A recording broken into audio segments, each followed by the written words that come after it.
Hello, everyone. How is everybody tonight on this November 10th, 2021? I guess it's an episode of Unfound Live. I hope everybody is doing fantastic. And I am certainly doing fantastic. I'm going to be talking about that a little bit tonight. And you're probably looking at me and saying, has Ed lost his mind? Well, that's always possible. That's always possible that I have lost my mind. But what I'm wearing here is one of a few things that were given to me last Thursday when I spoke at Nova Southeastern University. I got some swag, as they call it. That's what they call it in the 21st century. I actually got some swag when I was at Northwestern State as well. I got a t-shirt that's very nice. And I got some Cajun powder sauce that I've been using. And so I've just, you don't expect these things, of course. But I showed up there last Thursday, and then after I was done, they presented me with these glasses you can see here. I love NSU, Nova Southeastern University.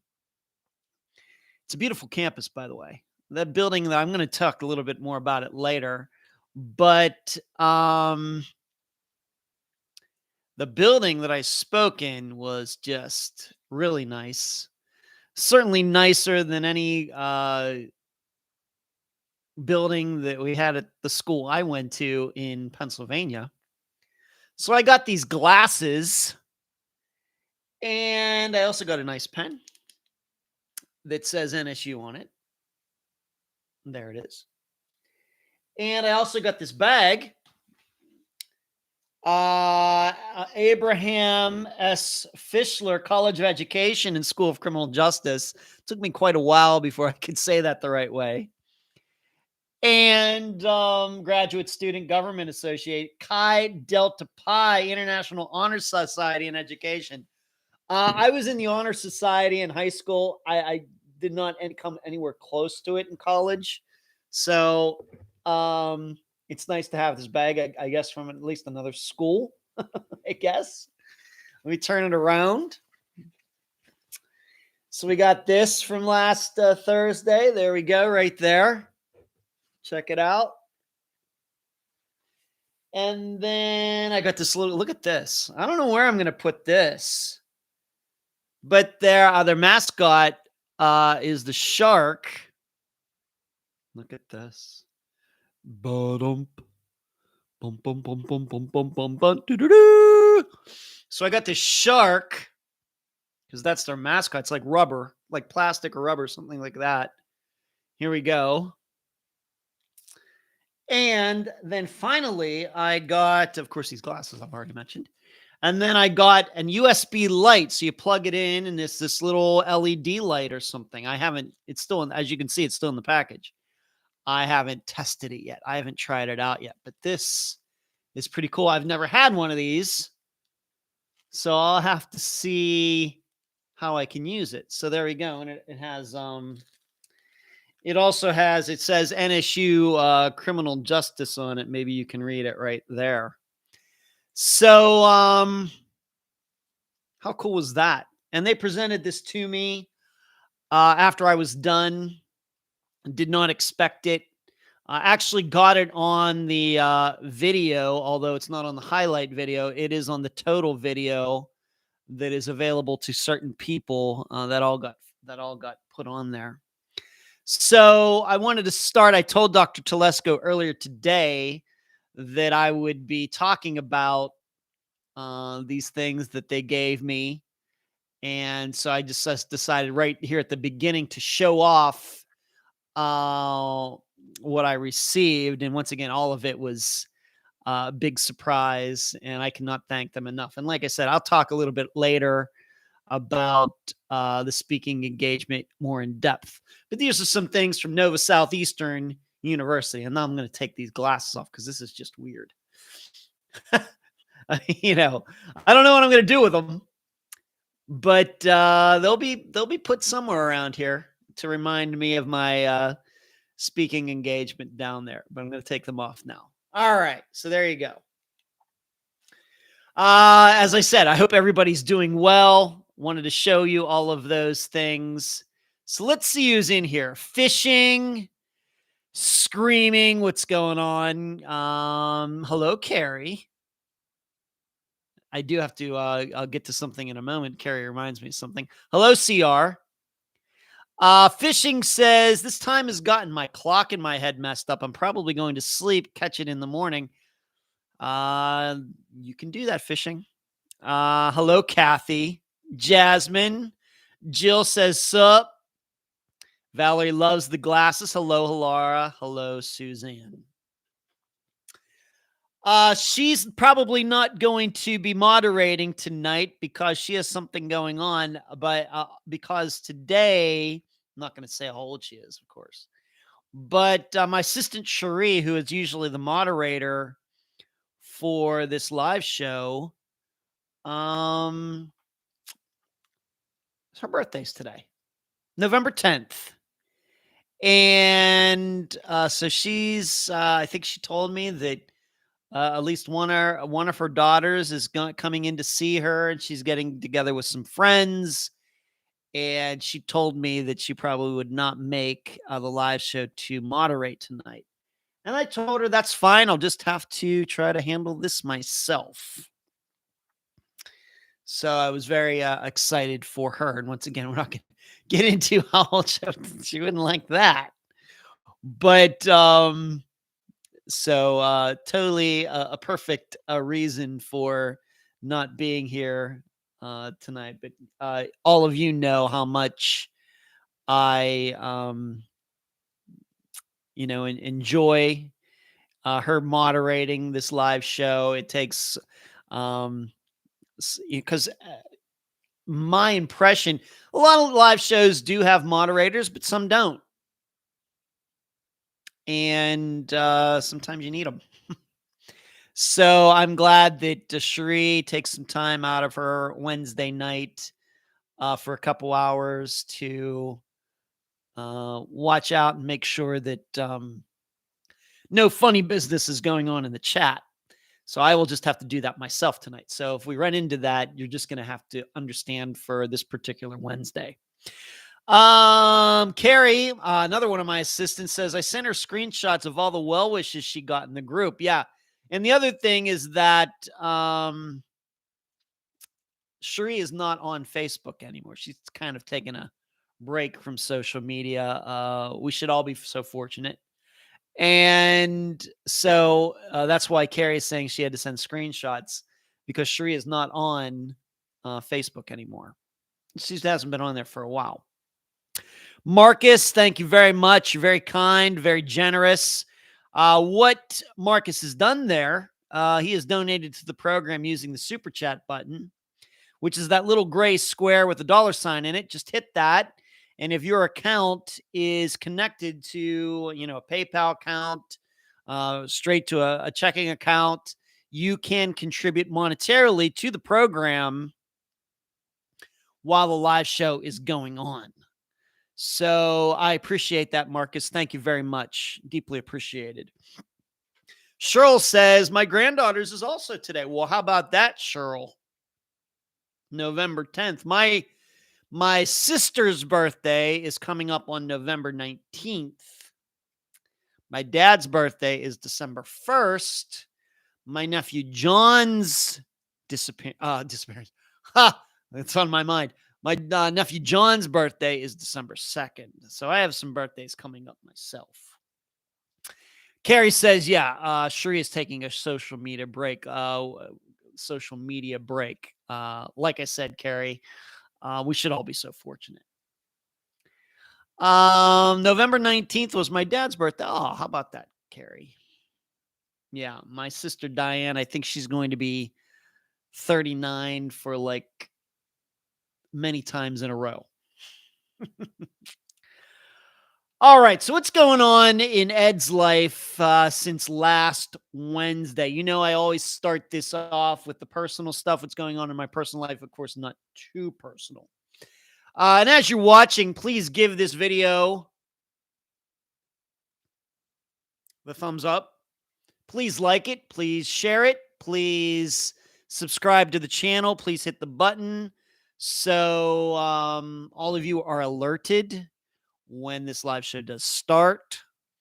And please give this up the thumbs up because it helps us with the YouTube algorithms.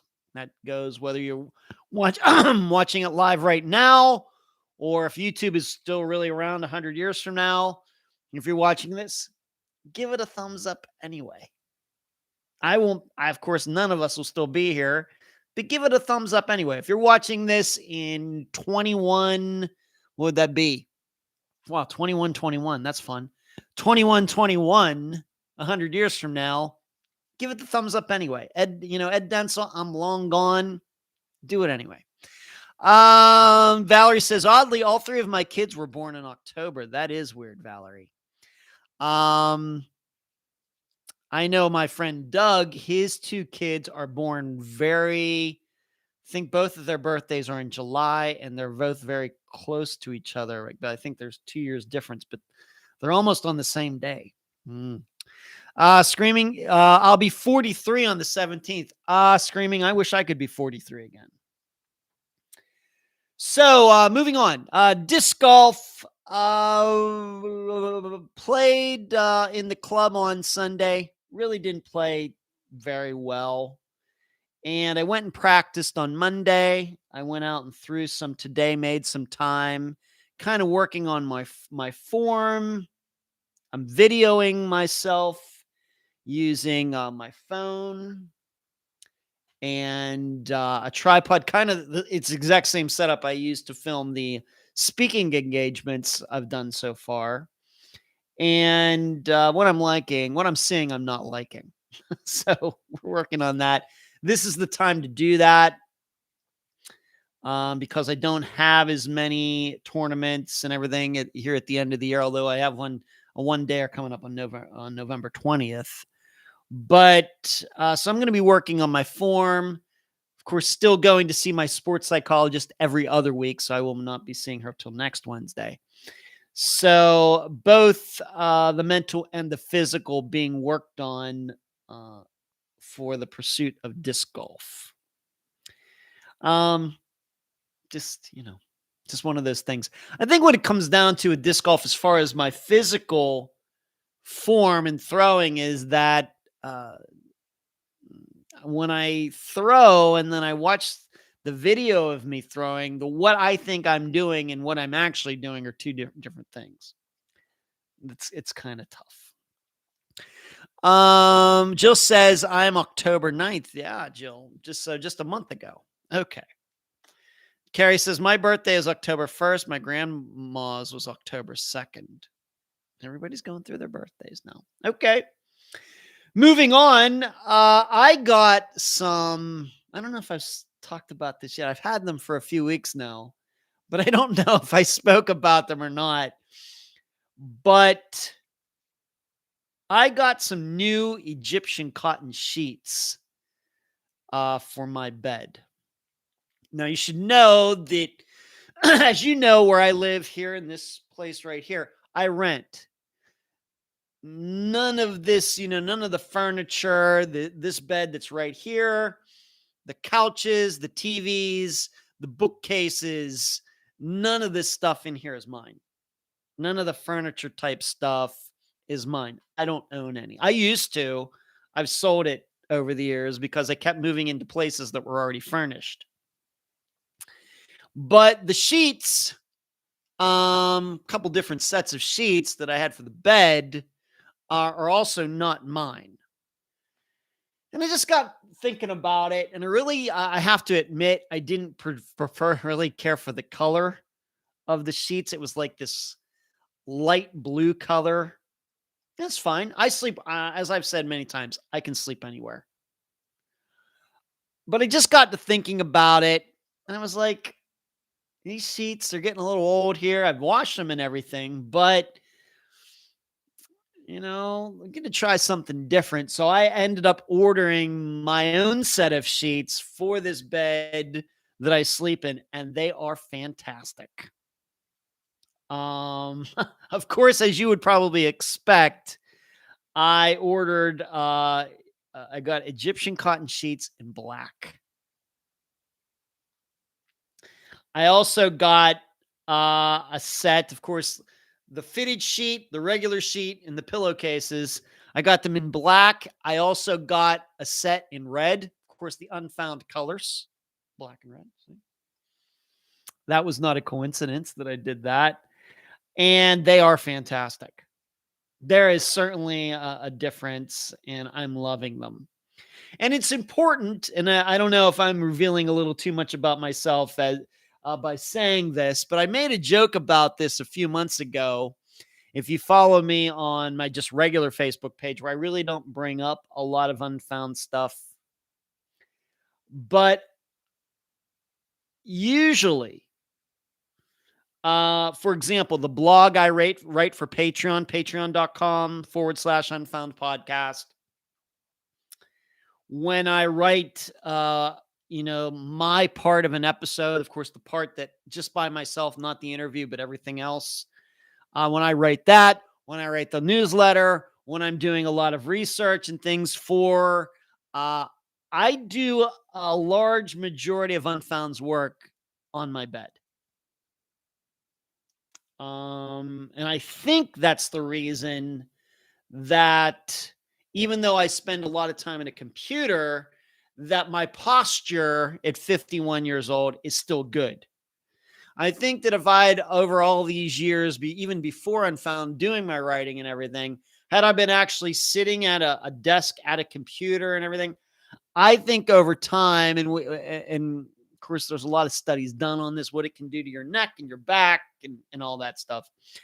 I think because I do most of this type of stuff on my bed, like lying down, that it's actually saved my posture, my back, my neck, and everything else. I really believe that. I do very little like that. Of course, I eat at the table and some other things. When I record the episodes, I'm sitting right here. For all the episodes you've heard over the last 5 years, I'm sitting right here. In fact, I will put this computer over here. I'll have that computer here. And I'll just be reading and stopping and starting recording and everything else. So I will sit to do that. But a lot of the other Unfound work I do, I'm lying on my bed, writing and doing all that stuff. So, and that's also why having a laptop computer that actually works okay is so important. Hence the reason I got this new HP. So that's one of the reasons I decided to get sheets, because a lot of times I'm sitting there or lying there, and of course I'm not using the covers or anything. I'm just sitting on my bed doing it. So it's nice to sit on some nice sheets. So they are fantastic. I would recommend them to anybody. Next, something else personal that's going on. I have a root canal coming up this coming Monday morning. There is a tooth up here that a few years ago had cracked and part of it had come out, but it never really did bother me. But there was a hole up there that, food and stuff would get stuck in, and I'd always have to floss it. And it's not bothering me yet. It hasn't bothered me for a couple years, but eventually it will. So I'm getting a root canal done on it on Monday. So should you encounter me after Monday morning, do not expect me to be in a good mood. But it's one of those, I'm trying to not think of it as an expense. I'm trying to think of it as an investment. So I don't have to think about this many, many years down the road, because I would like to be around here for a little while. And I think it's best that you try to keep your teeth, your own real teeth, as long as you can. Take care of them. And I will admit, over the last 11 years, as I've talked about, I haven't been to a dentist, but still about 29 of my teeth are good. But I got this crown done. Going to be a root canal back here. And then they're going to do a little work on one over here in December. And then I should be good. By the way, I got a water pick flosser, and I've just been shooting myself in the eye like nobody's business. I keep forgetting that when you have one of those water pick things and you turn it on, if you don't have it in your mouth, it's just going to spray wherever. Wherever it's pointed, it's going. And I've made a fool. I'm glad there's no video of me using that, because that would be pretty funny. So I'm trying to take better care of my teeth. I've always been a good flosser and everything, but doing this water pick flossing, around the gums and everything before I go to bed. And I got these little brushes and everything they recommended. So going to do what I can for the teeth. But that root canal on Monday morning, going to be no fun. Not going to be done by my regular dentist. I have to go somewhere else to get it done. I don't know how many hours I'll be in the chair. I had a root canal done on this one 21 years ago, and I really don't remember it as being a very big deal at all. I really don't. So we can only hope that that is the way it will be for this one as well. We'll hope. So I'm sure they'll shoot me up, and I won't be able to do any talking on the phone probably for the first half of the day. There won't be any interviews or anything surely scheduled for that day either, because I don't know in what shape my mouth will be in, if it's all numb and all that stuff. So that's that. But I think I only have one more dentist stop after that. And, as far as the maintenance stuff from then on, I'm hoping it'll just be cleanings and stuff like that. And it'll be good to be on a schedule. Also, I can't really call them my Pittsburgh Steelers anymore, because I really don't watch them anymore. It's amazing that how much at one time I was so into it. Like when I lived in Las Vegas, it's just crazy. So crazy. Would not miss a game, would watch the game, not do anything else. I'd get together with my buddy Brad, would go to a Steelers bar. It'd be a great time. But really, this Monday night game they had against the Bears was actually the first game for the Steelers that I watched this year. And now I see why I haven't been watching them. It just seems like a B team to me. This team, the last few years, just not as good as the teams they had in 2004 through 2011, 2012, in my opinion. And I just kind of gotten away from it. I'm just not. Even when I moved here to Florida, there was a Steelers bar called Rudy's. It's not a Steelers bar anymore. It's still there, but go over there, it would be packed. I mean, it was just a thing I had to do. Just within the last 5 years, I've just kind of really don't care that much anymore. I don't, hard to say why. I think it's a bunch of things put together. I think it is. Not that I don't take an interest in sports, and I certainly take an interest in the NFL, because I am in a pick'em league, and I think I'm in 6th place out of like 30 people. So I'm not doing bad, even though I'm not watching any games. But I think I'm 4 wins out of the lead. And of course, we still have half the season to go. Just not as important anymore. As far as sports, I will watch ball golf. And especially if Phil Mickelson's still playing, whether on the regular tour or the seniors tour, because he plays there now. I watch disc golf on YouTube. And I just find myself getting into different sports and different things. And I really don't watch as much TV as I used to. In fact, if some of you remember going back to the Madeira Beach days, I had TVs. I didn't even have cable or anything. I do here, but so that's probably part of it as well. I just kind of got away from it while I was living down there, and it just haven't got back to it.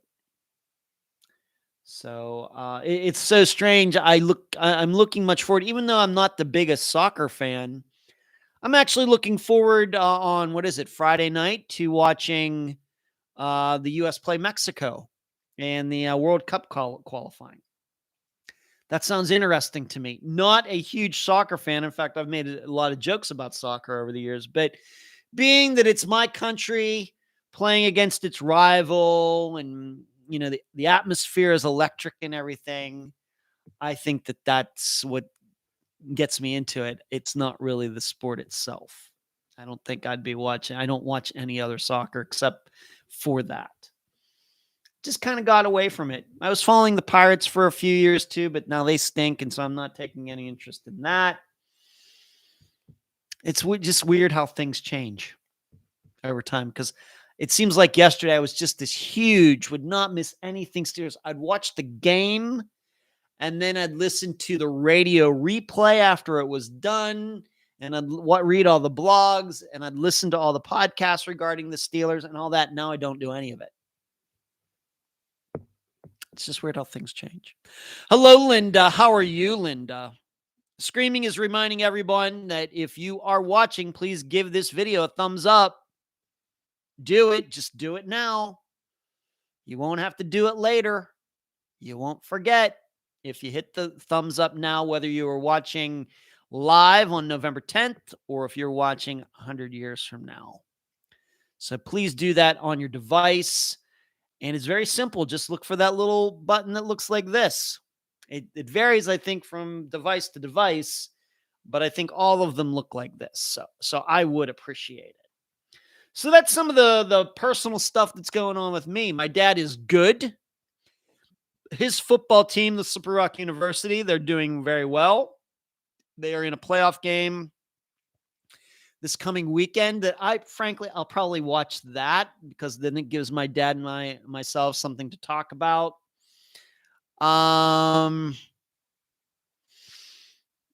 He's doing good. Still haven't worked out what we're doing this winter. Is am I going to go up there for a few weeks? Is he coming down there? I have to admit, it's kind of looking like I'm just going to go up there for a few weeks for a lot of different reasons. But we'll see.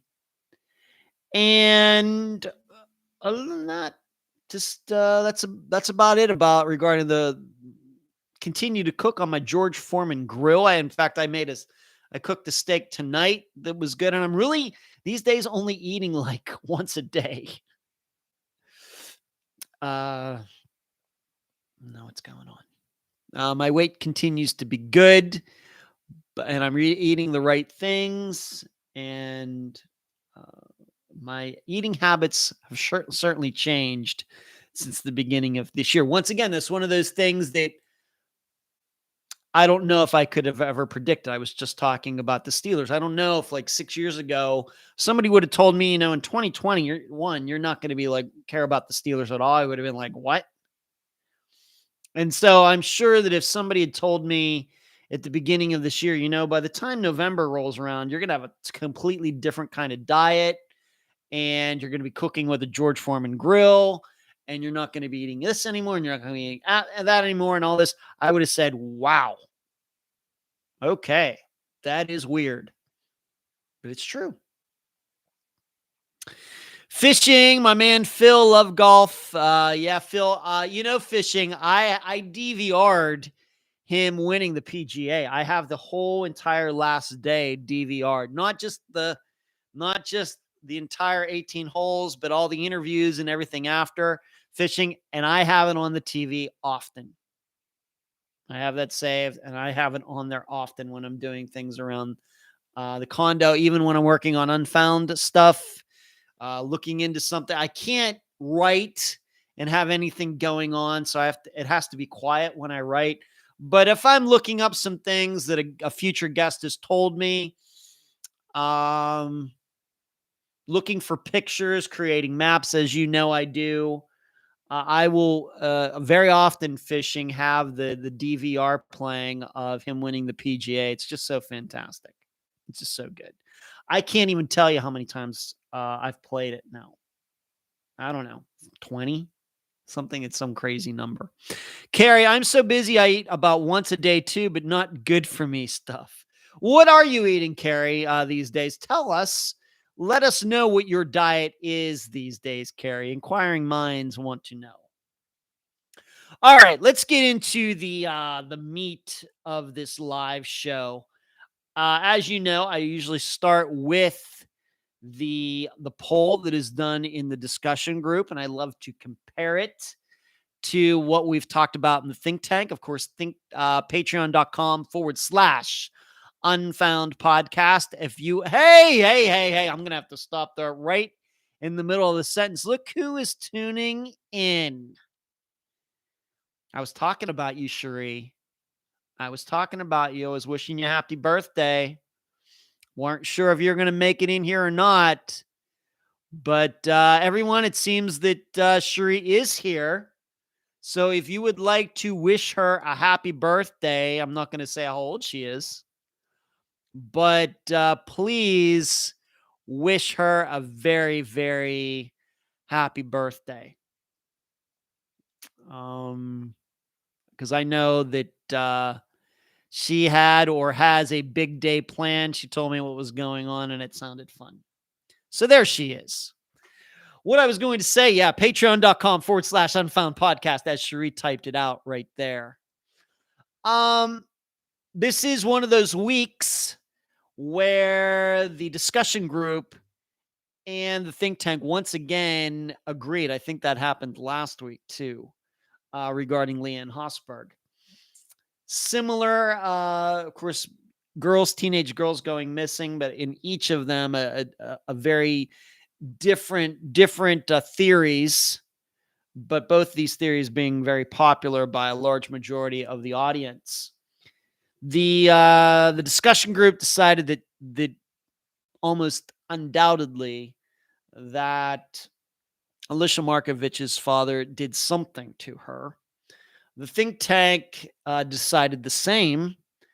I wrote at patreon.com/Unfound Podcast that the same thing. And of course, I got much more into the details. And if you'd ever like to read what I write about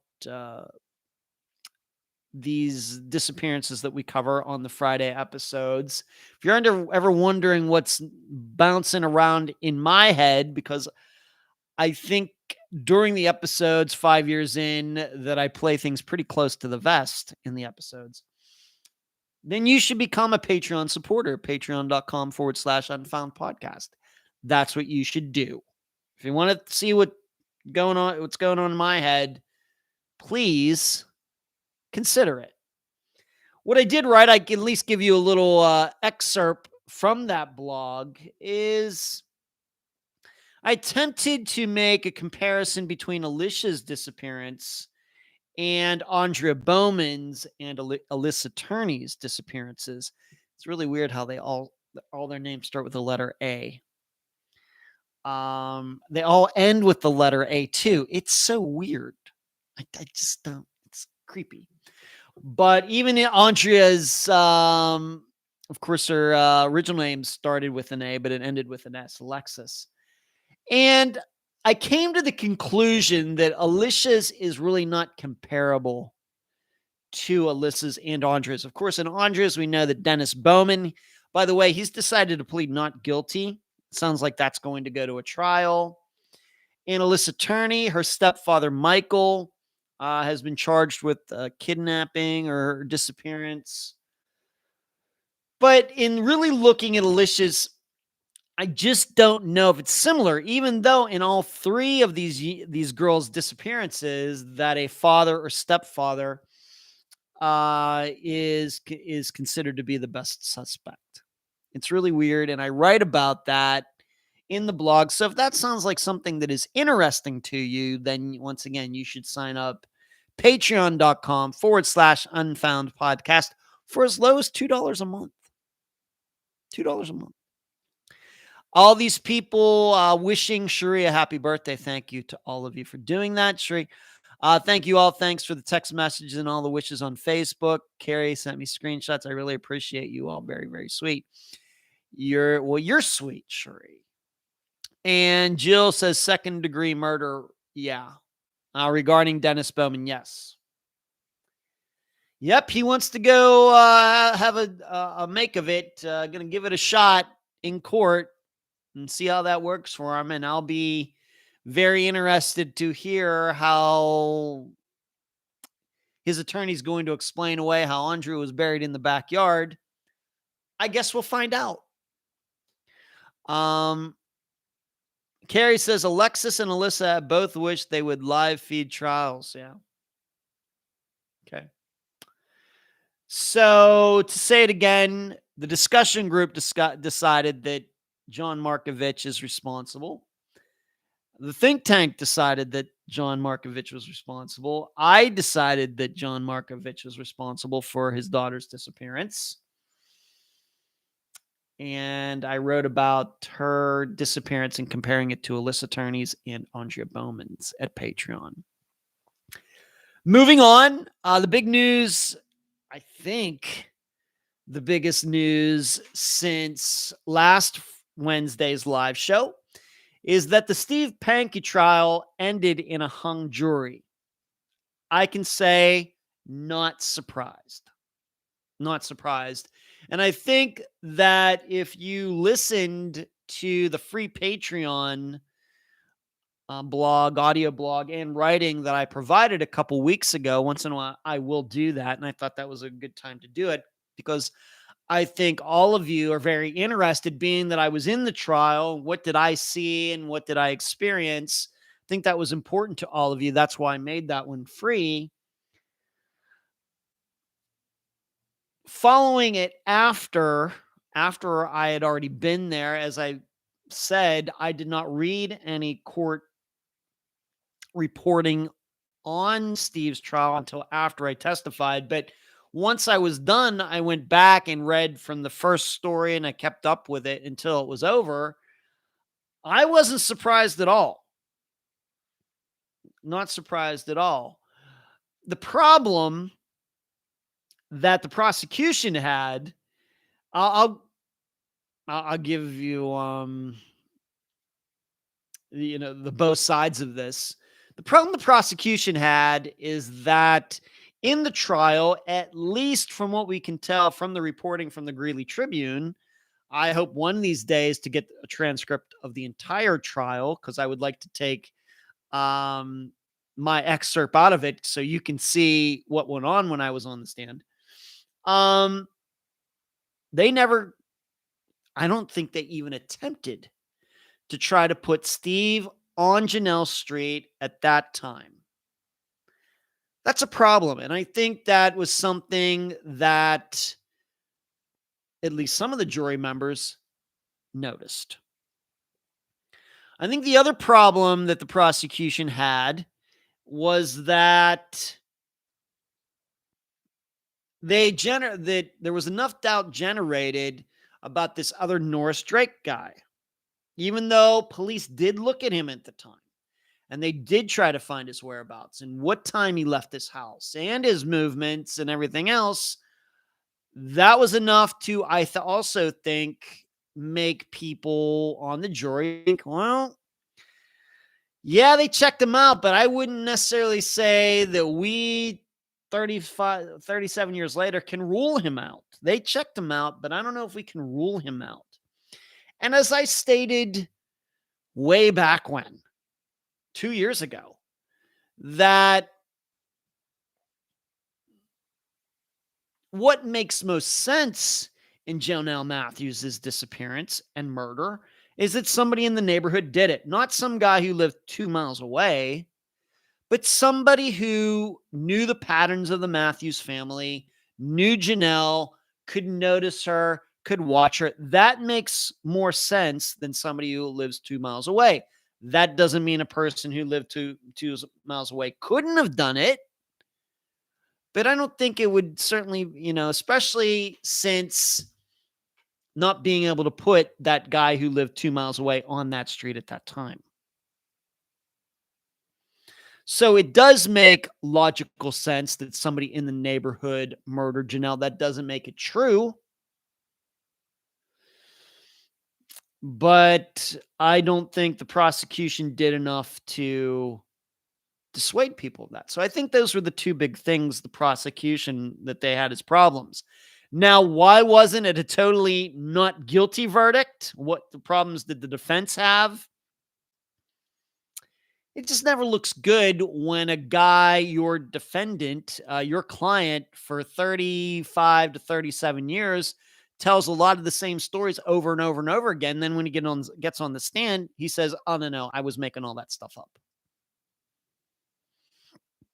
That alone could cause people to think that he's guilty. Now, who's to blame for that? Steve Pankey's to blame for that. Nobody forced him to tell all those stories all over those years and then get up on the stand and say they were lies. The problem is that maybe they weren't lies. That's the tough thing. I don't know. At this point, I don't know if we can tell what to believe and what not to believe regarding Steve Pankey. The problem is that I think it's very possible that he could be innocent, but even on the stand a couple weeks ago, he still lied for some reason. So that's the tough part the defense had. And you put it all together, and you don't have to be, of course, I'm not a legal expert. I would consider myself to be a missing persons expert. I'm not a legal expert, but you do not have to be a legal expert or watch court TV all the time or having been to law school or anything else to know that sounds like a recipe for a hung jury. Now, what we don't know, maybe I've missed the information out there. We don't know what the split was. And in fact, I will tell you, one of my longtime friends who I went to college with, his name is Dave. We've known each other since like 1989, 1990. Went to Grove City together, graduated from there together. He actually does have his law degree, although he is not a practicing lawyer. He got into the trial once he knew that I was going to be testifying or had testified, and I talked to him about the program, and I know he listens once in a while. But I think in talking about it, none of us really that surprised by this. So then we moved to, in fact, where I was going with that was he asked me, do you know what the breakdown was of the jury? Because usually they release that information. I do not know what the breakdown is. From one of the articles, the prosecution and the defense did speak to the jury after the trial, but neither of them released a statement. They were not going to speak for the jury, which I think makes a lot of sense. Will we ever know the breakdown? I don't know. I don't know. We have to remember when it comes to a hung jury, that doesn't mean it was 50-50. It very well could have been all but one thought he was guilty. Or it could be the other way. All of them thought not guilty, except for one. Any combination of percentages is possible. So what's going to happen? Well, this guy, the lawyer Vjorst, he has decided he doesn't want to do that again. So he is backing out. He is not going to be Steve's attorney. And it sounds now like Steve is just going to get the good old public defender's office if they're going to go to trial again. Will they go to trial again? I have to admit, I'm not a legal expert.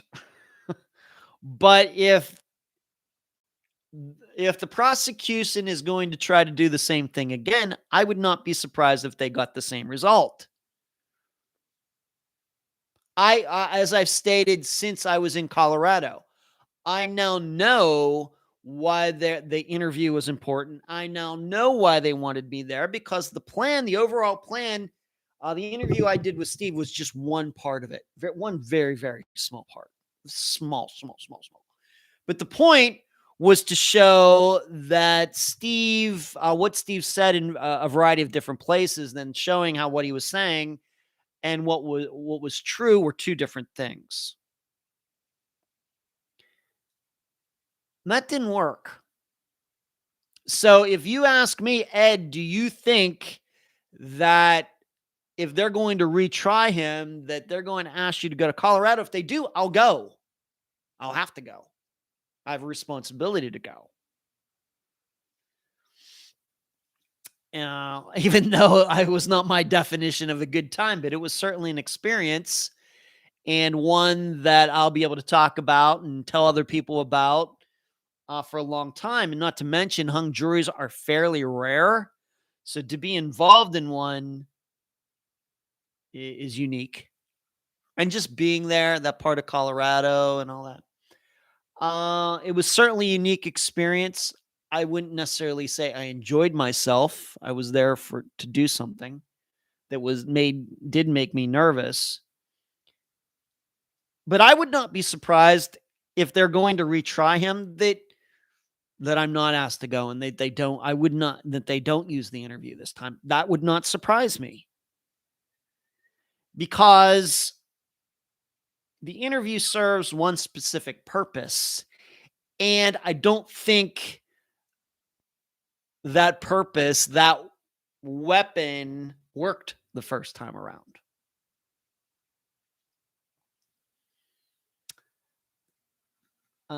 But on the other hand, I think I don't know what else they can do. Like I said, I think the big problem is that they could not put Steve on that street at that time.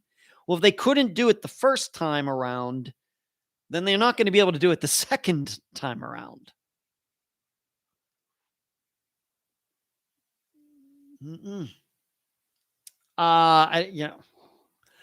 I know that being that Cherie is in here since 2 years ago, she and I have had some deep discussions, probably more with her than of any of my other assistants, regarding Steve. And I think that I've always been a little more up in the air on it. Cherie's, I think, been a little more firm on her belief regarding Steve's guilt.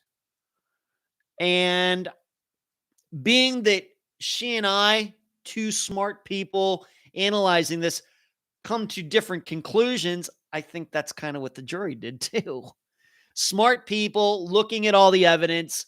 Part of them saw it this way, part of them saw it that way, and it was a hung jury. So I think even between Cherie and myself, it would be a hung jury if it was just us two. So nobody should be surprised. I don't know. Of course, I wasn't in there for the entire trial, sitting there, but from the news accounts, I don't know how anybody could watch the proceedings from day to day to day and think that this was going to, was very, very clear cut. I don't think anybody could think that. The Matthews yesterday, they had an article thanking all of the people in Greeley for their support. But I don't know where it's going to go. As I jokingly said, I think to Cherie, was it yesterday, that, well, if they're going to have a retrial and I am going to be expected to go back out there, I hope they wait to spring. Because it was like the perfect temperature. It was about as cold as Ed likes to go as far as cold, going out of Florida. Of course, I may go see my dad in Pennsylvania in January, but that's different. But I'm going to have to go somewhere for work. there's a certain temperature I don't like to get below, and it was getting very close to that when I was there in October. So if they're going to have a retrial, I hope they don't start it until like March or April if I'm going to be expected to show up again. I'll go, I'll do the same thing.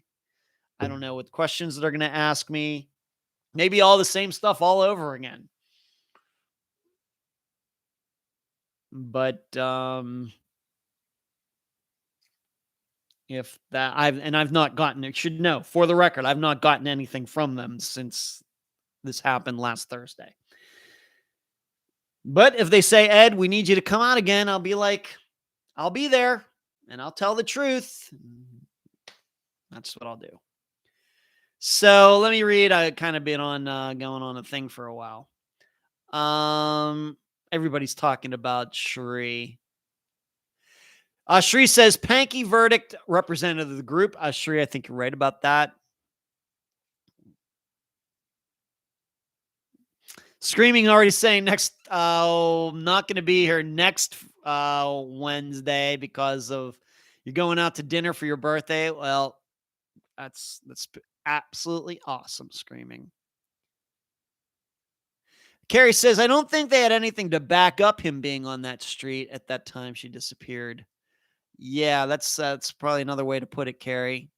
Shri says, I think it helped the defense because it reinforced their argument that Steve is only a liar. Yeah, I think that's a good way to put it. Screaming's reminding everybody to hit the thumbs up button. Thank you, Screaming. Carrie says, I'm not surprised either. I wasn't sure what to believe with his interview. Shri says, looks like you were headed back to Colorado at some point, Ed. Well, like I said, Shri, I think like I said yesterday, let's hope it's not until like March or April. Shri says, not surprised. While I feel like he's guilty, I just don't see how they can prove it. One thing is certain, Pankey is a strange cat. That's kind of that's words you're using. You're using my words, screaming. That's what Steve was one weird cat. Forget where I got that from. It's one strange cat. Carrie says both sides of the case have a lot of bugs to work out if they go back to trial. Well, it's going to, for at least the defense, Carrie, it's going to be a whole new side. So we'll see what they can put together. Kathy says the problem with a liar is the person has zero credibility, so you can't believe anything the person says. I interviewed a lot of people who lied in my government auditing career. Susan, being a liar doesn't make you guilty. I don't know how they would try him again. There's no evidence. Susan, strange. Steve was strange, but lots of people are strange. You said it, Suzanne. Carrie, if I remember correctly, even in the think tank, it was a lot of up and down. Easiest thing we could say is he is a nut. Being a nut don't make him a killer. That's true, everything. That's true. And we're very lucky that most nuts are not killers because there's so many nutty people out there would have a lot more deaths in the world if all the nutty people were killing people. Linda, I think everyone can agree is one banana short of a bunch. Kathy, I think he's more than just a nut, very unscrupulous. Karen, did the prosecution question him about knowing that Janelle was dropped off by Ross? Well, Karen, maybe you're asking that because that's something that I brought up in the interview. And I think, if Michael Rourke's watching, that it's clear to me that the whole thing about Steve knowing Russell Ross, there's something about it that doesn't seem right. That doesn't make him guilty, but Steve's the one who said he knew within just a week or so that it was Russell Ross who dropped Janelle off. Whereas I maintain, in fact, once I came back here and I've looked it up since, I looked for Russell Ross's name in connection to Janelle Matthews, and you can find nothing connecting the two back at that point in 84 into 85. Nothing. Now, could it have been a TV show or a TV news program? Absolutely. But then the question is, why would it be mentioned on a TV news, 6 o'clock local news, but wouldn't be written in a newspaper at the time? Hard to say. I think there's something there. Because if Steve could show he had knowledge of Russell Ross dropping Janelle off when that was not something that was known to the public, that is certainly a bigger deal than him knowing about footprints and the rake and everything else. Certainly. Don't know. Yeah, unscrupulous, Karen, but would Steve be truthful? Yeah, excellent. Carrie, I have tried too. I couldn't find anything either. Yeah.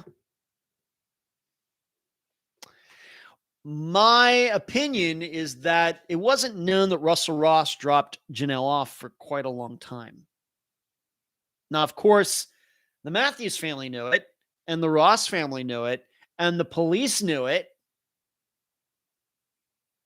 But that is not something that you'd be knowing. You know, the problem about the footprints and trying to say, well, he knew about these footprints and them being raked over. Well, you don't know who walked by there. Those footprints would have been there for a while. And then somebody sees it, they tell somebody. Whereas Russell Ross could have only been dropping off Janelle at a very specific time of like 30 seconds. Unlike the footprints that were there for hours, where a lot of different people could see them. So it's something. It's something. But how did Pankey know it? Well, maybe he was there. Like I said, Carrie, I think that him possibly knowing that Russell Ross was the person that dropped Janelle off when most other people did not know is a bigger deal than them, as they tried to do in the trial, saying, well, he knew about the footprints being raked over when most other people didn't know it. I think the Russell Ross point is a better point.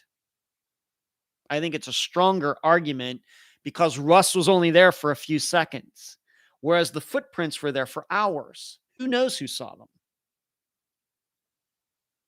So now what was Pankey doing there? Maybe. And that's something that Carrie and everybody else, it's something else that you have to square regarding all of this. What are the odds that Steve would get obsessed, being innocent, on a disappearance, and now we know murder, of a girl who just happened to be dropped off by his ex-coworker that he had problems with? That's of course the big deal. I think that if Janelle had been dropped off by somebody who never worked with Steve, who never had any connection with Steve, I think that Steve going on and on about Janelle Matthews and everything would see him as even being even more crazy. But being that he and Russell Ross had a connection, it does cause us to think, yeah, he's crazy, but so it's really weird. It's a unique one. I'm glad I'm not Mike O'Rourke. I'm glad I'm not anybody in Greeley, Colorado, who could be called to be a jury member for the second time around if that's what they're going to do.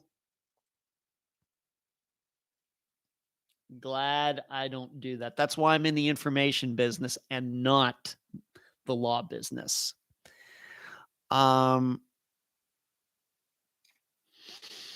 Carrie says, I don't think they would say who dropped her off, just that she was dropped off.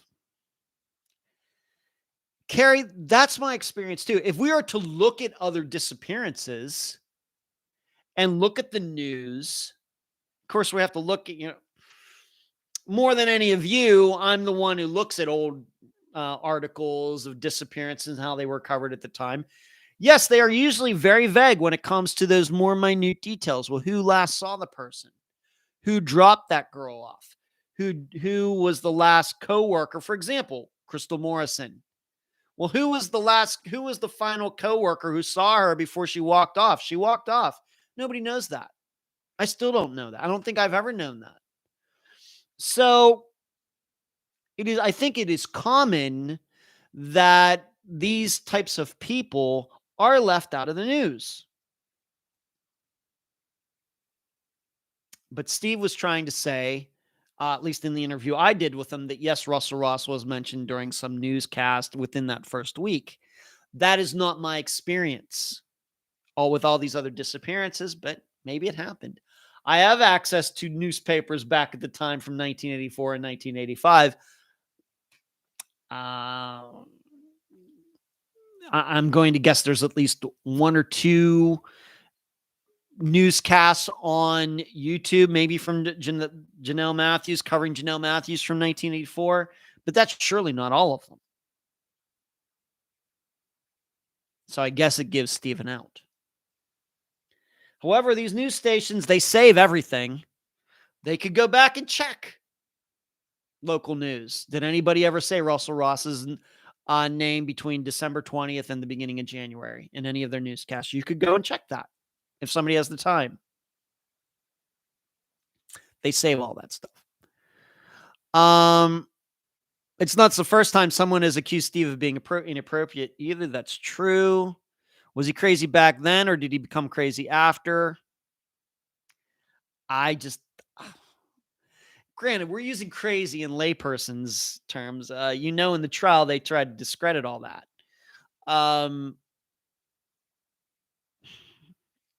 He just seems like a weird dude. Leopard doesn't change his spots. Carrie, I think the only time I've seen it mentioned publicly was by Pankey himself. Yeah. So if I hear anything about going back to Greeley, Colorado, I'll let you know. I really don't know what to think at this point.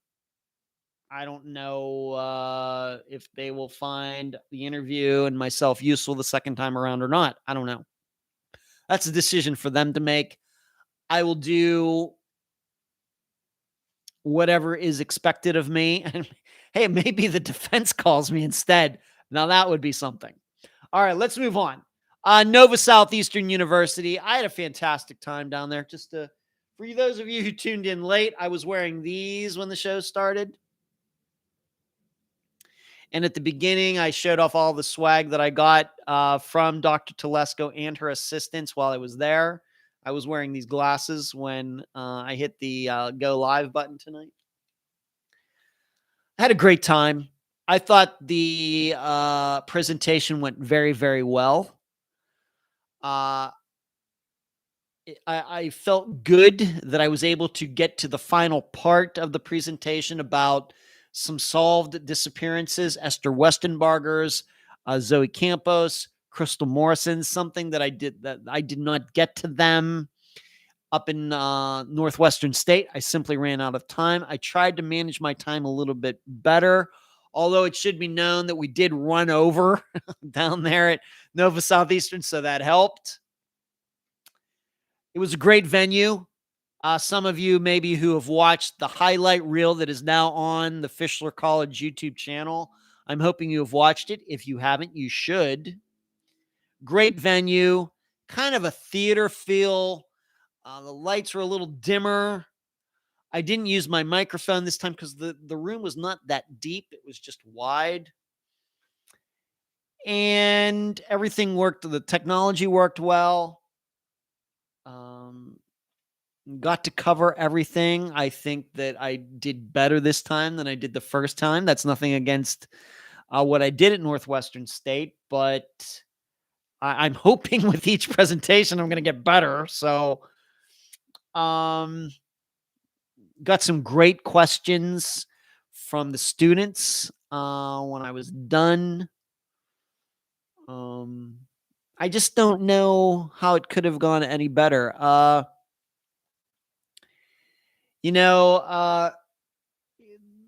October was a big month. It was one of probably the most unique months of my life. You might put in there December of 2018 after my mother died and everything that went on then. Staying with my dad from the middle of November up until like the end of January into 2019. That was certainly some unique times too. But outside of somebody dying, October was a big month. I keep my calendar on my phone. I kept looking at that month and I was saying, man, I got a lot of stuff going on that month. I had, of course, Northwestern State, coming back from that, going out to Colorado, coming back from that. The next week, going down to Nova Southeastern, coming back from that. Within all of that, episodes to do. I didn't do one while I was in Colorado for obvious reasons, but I still had people to talk to, people to interview. I even mixed in a couple disc golf tournaments there. So looking at my phone, I was like, man, everything is really just going to have to go perfectly, or this could really, really be bad. And looking back at October into early November of 2021, I really don't know how it could have gone any better. Driving up to Louisiana and back with my brother, fantastic time. The presentation, spectacular. Michelle, the professor there, Michelle Holcomb, and the other professors and everything, the students, spectacular. Beautiful campus there. Loved it. Came back, went to Colorado. The flight was fine. The accommodations were great. Walking across this park. Of course, I was very nervous while I was there. Just seeing how everything went. But still, on top of everything else, I got to see my nephew Charlie and his kids. They drove up from Denver. I got interviewed by a blogger. The article's still not come out yet. I don't know how that could have gone any better. Now, of course, it didn't go very well for the prosecution and the defense. But for me, I don't know how it could have gone any better. I think I conducted myself in the best way. I think I represented Unfound, my assistants, all of you, the true crime podcasting community. I think I represented all of it in the best way possible. That was really on my mind while I was out there. And then coming back and then driving by myself down to Nova Southeastern, staying down there. Now, I will admit I stayed in that kind of hotel. Keep telling myself, pick better places to stay in. I did not do this, and I had some regrets about that. But that could not have gone any better. And I don't know. If you would have told me that's how it went, I'd have been like, fantastic. And then, Screaming is reminding, I went to a Kiss concert on top of everything else. Right before I went to Louisiana, I got to see Kiss, and they were fantastic. Although Paul Stanley has my deepest condolences. His father died a few days ago. Just all went so well. And then afterwards, I had lunch with Dr. Telesco and some of her assistants, all of them who you've seen when we do these shows on these Thursdays once a month. Had great pizza at this pizza place near the campus. Beautiful campus. This building that I was in just blew me away. So just very fortunate. I keep saying this. One of the most fortunate people on this earth. I'm here to tell you. And we just hope we can continue to make that happen in 2021. Reaching out to some more schools and seeing where else I can take the news about disappearances and how maybe to look at them in a different way, in a new way, in a better way. I'll take it, what I know, to anybody who wants to listen. So it was good. And like I said, when I did the live show last week, what I did on the way down there was I listened to disco music. I listened to a mixtape on Spotify of disco music. And for each disco song, I'd be like, is that really a disco song or is it not a disco song? Is that a disco song? Even though it's in the playlist, is that really a disco song? For example, Stevie Wonder is not disco music. Michael Jackson could be disco music. ABBA, certainly disco music. George Benson, not disco music. Bee Gees, certainly disco music. but it was all mixed in there. I mean, they had Hall and Oates in there. Hall and Oates are not disco artists. So I had a fun time doing that from song to song, just giving it the thumbs up and the thumbs down. And I do like disco music, even though I listen to heavy metal.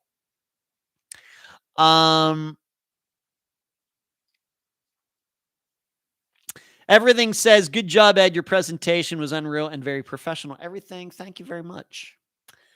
I do put work into this presentations. After being in Louisiana, I went through it again, looked at every slide, changed a couple things around, although the formatting still is a mess for some reason. I can't figure that out. But the words are right. It's just some of the sentences are disjointed and everything.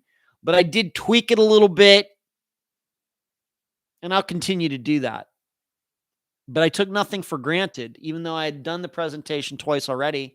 I was here at home, made some corrections, and then went through it again, just kind of walking around my condo while going through it and speaking out loud and looking at the screen, and then walking around and figuring out what I was going to say, like talking to myself, talking to the mirror about what I was going to say in front of the students. That's how I practice. Hello, K-Dog. What's going on, K-Dog?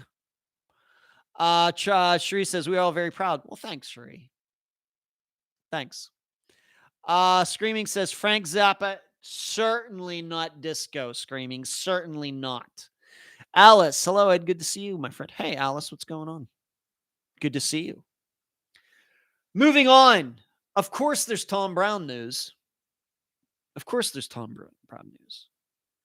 And that is that Tom Klein, Phil Klein is going to try to take this to the federal level, to the Department of Justice.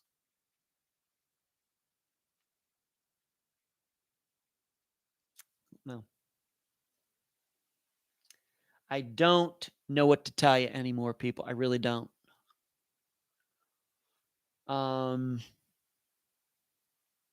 It's just, I don't know how you can continue to search for a new venue when you yourself don't even have a solid theory as to what happened.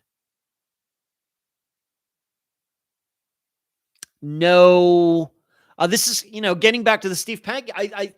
To me, I'm not saying Tom Brown wasn't murdered. I'm not saying that Steve Pankey didn't kill Janelle Matthews. But in both situations, you have issues where nobody can put those people at that time on that street, whether in Canadian Texas or in Greeley, Colorado. Both cases have the same problem. Steve Pankey can't be put on Janelle Matthews' street. That doesn't mean he wasn't there. It just means they haven't been able to do that. With Tom Brown, as I've said many times, I'm still open to the idea that he was murdered. The problem is the people who are in charge of that, Phil Klein and others, they have all these suspects, but they can't explain how Tom was getting gas, and then these people just happened to pull in that very short time span from the gas station to where he was going home.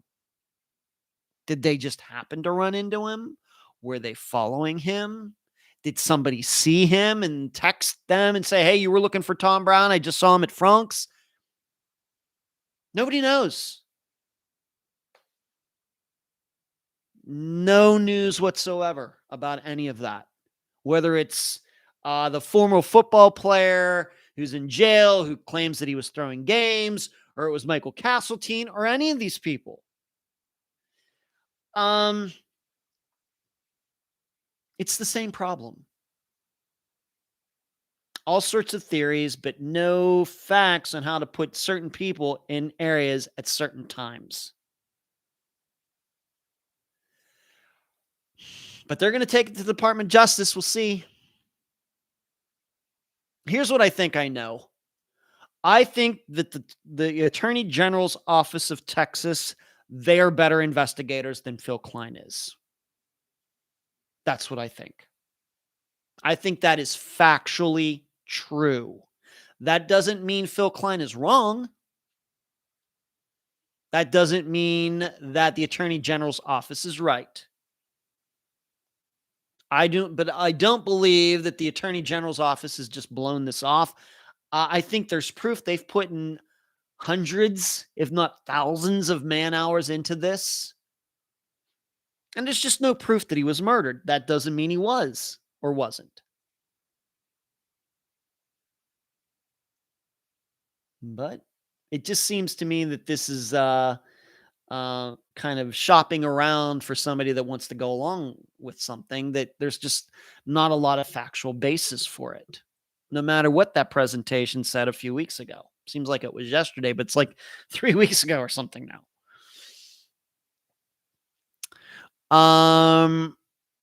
What is that picture that you posted there? Is that a spider or something, Cherie? What is that? Is it a grasshopper? I can't tell what it is. It's brown.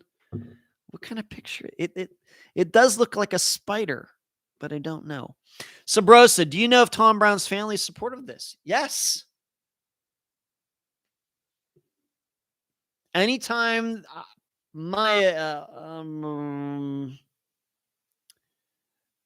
Phil Klein works for them. I don't know if he's still getting paid or if he's working. I don't know any about that. I don't know anything about that. I've never been told anything about that. I've never been told any dollar amount. Maybe Phil's been working free this whole time. I don't know. But surely if Penny and company said, you know what, Phil, I just don't think we need you anymore, then they could do that. Now, it very well may be that Phil would and his group would continue to work on it. I mean, they don't have that sort of power. Penny's family doesn't have that sort of power. Phil wants to make this his own personal cause. He can do that. But my understanding is that Phil and company still work, are employed, whether they're getting paid or not. They are still involved because that's what Tom's family wants. That's my understanding. So it's a cricket. Oh, it's a cricket. Okay. Grasshopper. That was a. I got crickets. I see, Shri. See, just right over my head. Shri says that's a cricket. Maybe it's a Texas thing. Certainly have crickets where I grew up in Pennsylvania. Suzanne says Klein is a strange guy. Everything grasshopper, cricket. It's a Southern thing for sure. Cherie, silence is so obvious. All you can hear are crickets regarding Klein taking things to the federal level.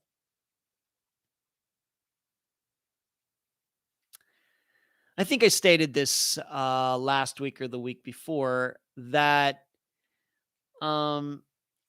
if you watch that presentation, and I did not watch all of it, I stopped when they got to the Chris Jones stuff because I could not believe they were just going to allow Chris Jones and that recording to just play. No questioning of it, nothing, to just let it play. In contrast to when I interviewed Steve Pankey and asked him tough questions. Two totally different things going on there. That's when I said, I'm out of here. I can't do it. But it's obvious in that presentation, even though Phil said he wasn't going to do any innuendo, is that he was saying in so many words that people in the sheriff's office knew where Tom Brown's remains were, and they wouldn't allow people to search in that area. One of those people being Brian Gregory. That came out in that presentation. As I stated last week or the week before, whenever the presentation, you know who else claimed that the police knew where a murdered person was and they didn't want to do anything about it? Steve Pankey said that too about the Greeley Police Department regarding Janelle Matthews. He said that in the interview with me. Now, I think on the stand, he recanted. It would be interesting to get Phil Klein under oath to see if he would recant as well.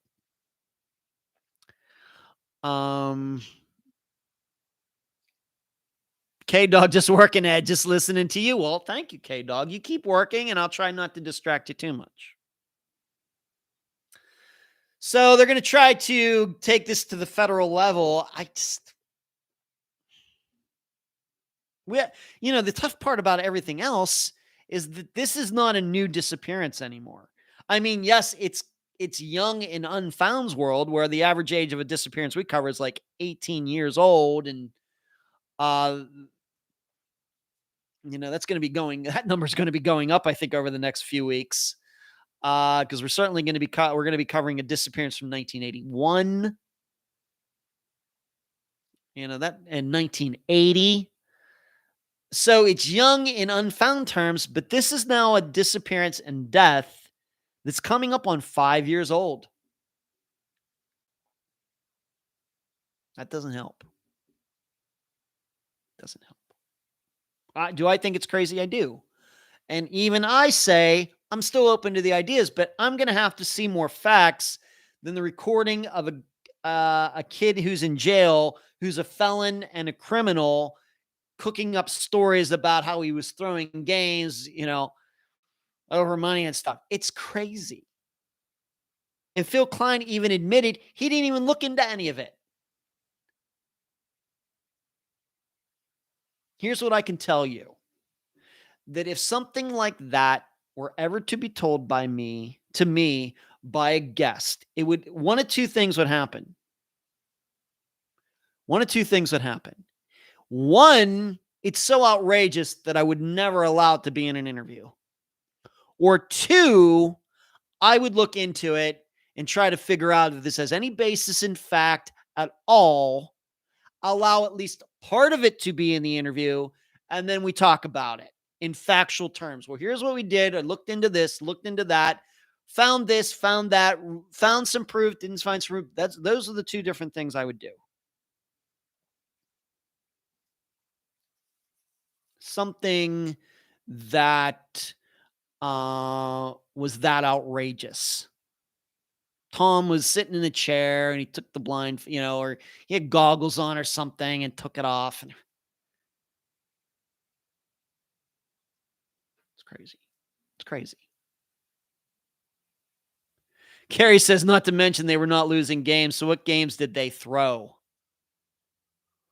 Well, the Carrie, the big thing about that, and of course, there have been point shaving schemes. I don't know at the high school level, but certainly at the college level, certainly at the pro level. It's not so much losing, it's keeping a game close. Now, are there actual bookies out there doing this for Texas high school games, for Canadian Texas out in the middle of nowhere?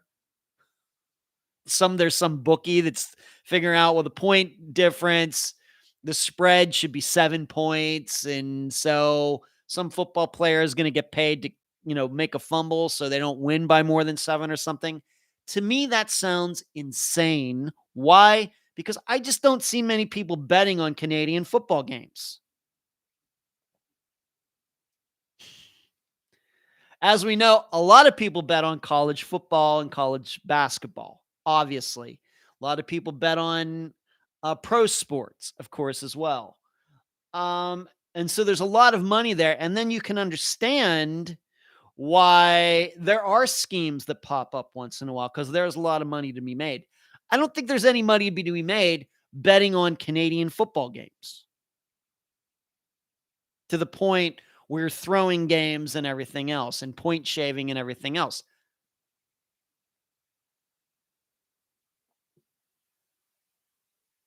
Crazy.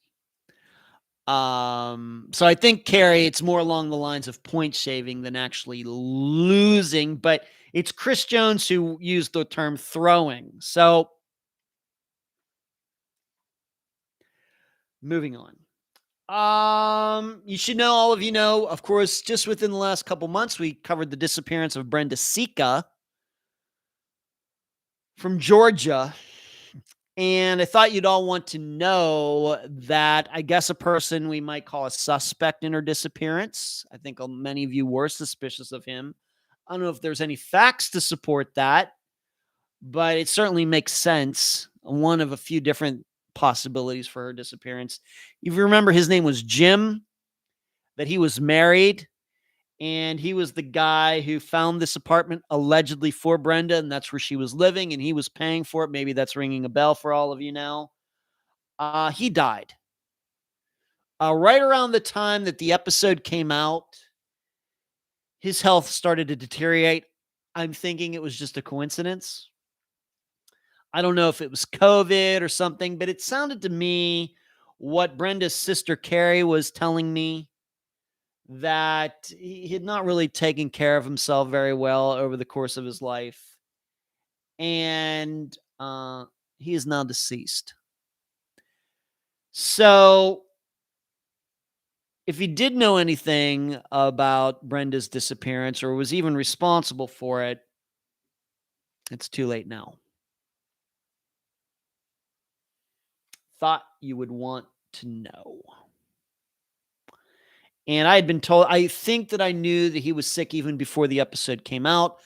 I had no idea that it would get this serious. He was not an old guy. I think he was in his late 50s, maybe early 60s. Now, I will admit he looked old for his age. I think he was an alcoholic. I think he was a big drinker, which would of course hurt his health. But I didn't know it was going to get to this. Had I thought, like I said, I think I knew that he was having some health problems at the time the episode came out. And I can assure you, if I thought that he was on his deathbed, I would have said so in the episode. I don't think at that time I could have ever suspected that a month later that he would be dead, but he is. So if her disappearance is going to get solved, it's going to have to be done without Jim.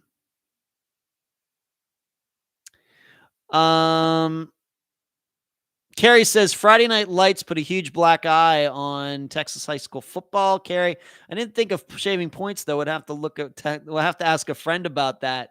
A friend, huh? Jim, goodness gracious. Love that saying. Puma, high school football in Texas is a serious thing, and Canadian was a good team. Not so much this year. Early 60s. It's certainly, anybody who wants to tell me that football is big in Texas, I agree with them. For sure. I know. Huge. Like I said, though, so big that kids are being asked to shave points of football games in a division that is not that big. Canadian is out there, of course, in the middle of nowhere.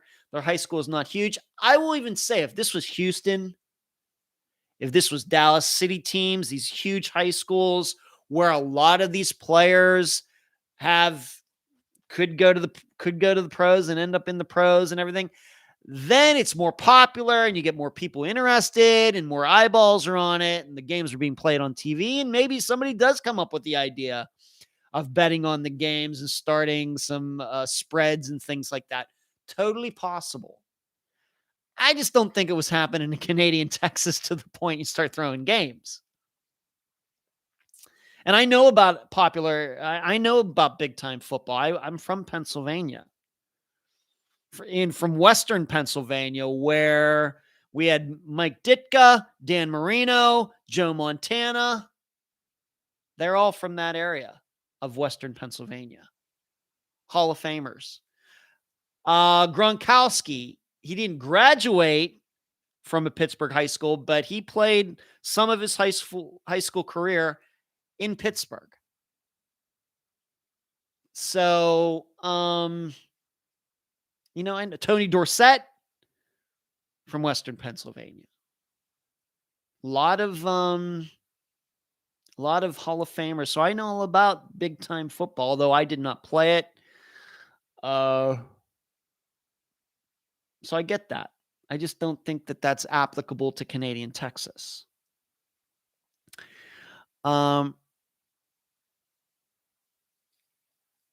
Carrie says, on a sad note, please keep Stormy Dorsey and her family your thoughts. Yeah, her mother's not doing well. Stormy says her month's time is very near. Carrie, yeah, I knew that. Yeah, I think her mother has cancer, and they've decided that they're not going to treat. She's going to just let things play out. So, yeah. Sabrosa says, I think you would be a great investigator. You looked at the evidence provided to you about Tom Brown, and as more information came in, you were able to keep an open mind and go where the facts took you. Well, I'd like to think of at least a little bit of an investigator, Sabrosa. That's just one thing that I do. First and foremost, as I point out in the presentations, I'm a reporter. But I do some, I know the word research gets thrown around so much in true crime. I would like to think that I am a legitimate researcher. So when I use the R word, I really mean it and it means something. I think that back in 2019, when over the course of that year, I worked on Cameron Remmer's case, following, trying to track some of these people who ran into him that night. I certainly proved that I can be an investigator. Certainly. And I think I've said since the beginning of Unfound, as facts change, theories change, not the opposite. So,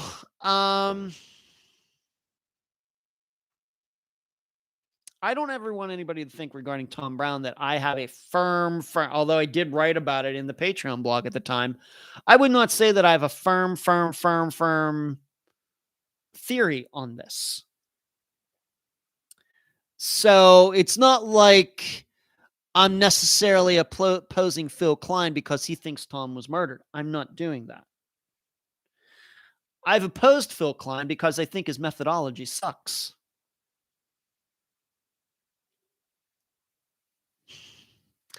And for the Texas Attorney General's office, I heard that interview. I know many of you did not because maybe you didn't get the leaked. I did get to listen to it, although I did not publish it because it came out unethically, and I didn't want to be a part of that. But I heard in the meeting in August 2019, of course, all you had was the audio, but you could see the Attorney General, the investigators just doing this. Here's what we know, but we don't know what happened. They're just shrugging their shoulders.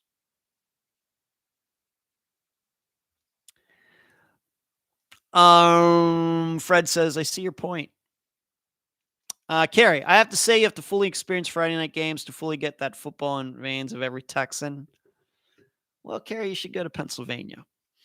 Sheree, it's ridiculous if you ask me. I've lived here 50 years. Earl Campbell didn't even have this much drama. He had a song, but no high school drama. Look at you, Sheree, to bringing up Earl Campbell from the Houston Oilers. Oh my gosh. Never did I think that Earl Campbell would ever be mentioned in a chat on the live show. That is spectacular, Sheree. Yeah, I know, Carrie. I appreciate you bringing up Stormy. Yes. Lisa says there's a lot of money in that little town of Canadian. Betting on football would not surprise me there.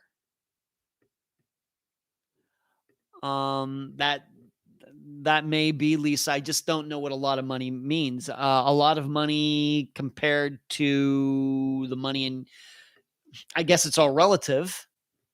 And if anybody wants to look into if there is any point shaving that's been discovered in any high school football program across the United States, please show me. Now, I know there's a lot of funny business going on when it comes to player eligibility. And of course, that also came up with Chris Jones.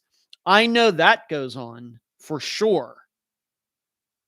We'll make him, he's actually living here. He's not living there, so he can play on our team and he can't play on their team. And there's a lot of criticism about Catholic schools, how they can recruit.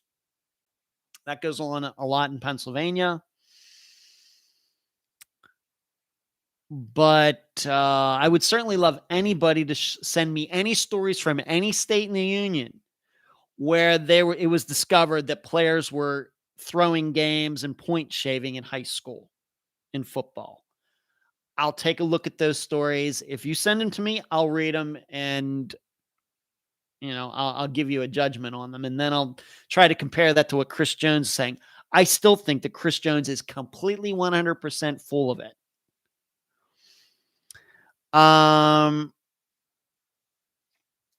Thank you, Carrie. Okay. All right. Carrie and Sheree having some fun. Okay. Karen, are you in here? I'm going to answer your question. And I kind of already talked about Steve Pankey, but she's asking me it in a different way. Karen asked me, I have a question for the live show. Do you think that the recent trial of Steve Pankey will be good publicity for the podcast? I don't know. I don't know, Karen.